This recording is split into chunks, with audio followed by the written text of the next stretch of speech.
ஆந்திராவில் நேரிட்ட சாலை விபத்தில் 8 பேர் உயிரிழந்திருப்பதாக முதற்கட்ட தகவல்கள் வந்து கொண்டிருக்கின்றன. அரசு பேருந்தின் டயர் வெடித்ததில் கட்டுப்பாட்டு இழந்த பேருந்து எதிர்ப்புறமாக வந்து கொண்டிருந்த வாகனத்தின் மீது மோதியதில் பெரும் விபத்து நேரிட்டிருக்கிறது. இதில் 8 பேர் உயிரிழந்திருப்பதாகவும் 20க்கும் அதிகமானோர் படுகாயமடைந்திருப்பதாகவும் படுகாயமடைந்தவர்கள் சித்தூர் மற்றும் அருகாமையில் இருக்கக்கூடிய அரசு மருத்துவமனைகளில் சிகிச்சை பெற்று வருவதாகவும் தகவல்கள் வந்து கொண்டிருக்கின்றன. விவரங்களை வழங்குவதற்காக செய்தியாளர் கிரண் இணைப்பில் இருக்கிறார். முழுமையான விவரத்தை சொல்லுங்க கிரண்.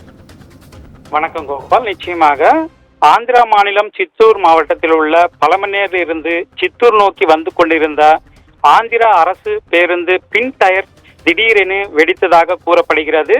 இதில் கட்டுப்பாட்டை இழந்த பேருந்து எதிர்ப்புற சாலையில் பாய்ந்து எதிர் திசையில் வந்து கொண்டிருந்த லாரி மீது மோதி பெரும் விபத்துக்குள்ளானது.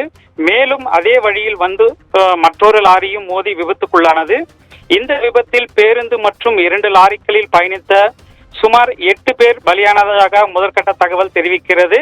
மேலும் இதில் 30க்கும் மேற்பட்டோர் காயமடைந்ததாக தகவல்கள் வெளியாகியுள்ளது. தகவல் அறிந்து சம்பவ இடத்திற்கு விரைந்து வந்த காவல்துறையினர் படுகாயமடைந்தவர்களை மீட்டு சித்தூர் மற்றும் பழமநேரி ஆகிய நகரங்களில் உள்ள அரசு மருத்துவமனைக்கு சிகிச்சைக்காக அனுப்பி வைக்கப்பட்டனர். மேலும் விபத்துக்குள்ளான வாகனங்களை மீட்கும் பணியில் தீவிரமாக ஈடுபட்டு வருகின்றனர்.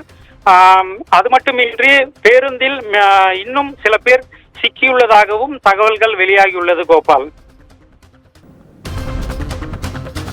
கிரண், உங்கள் விவரங்களுக்கு நன்றி.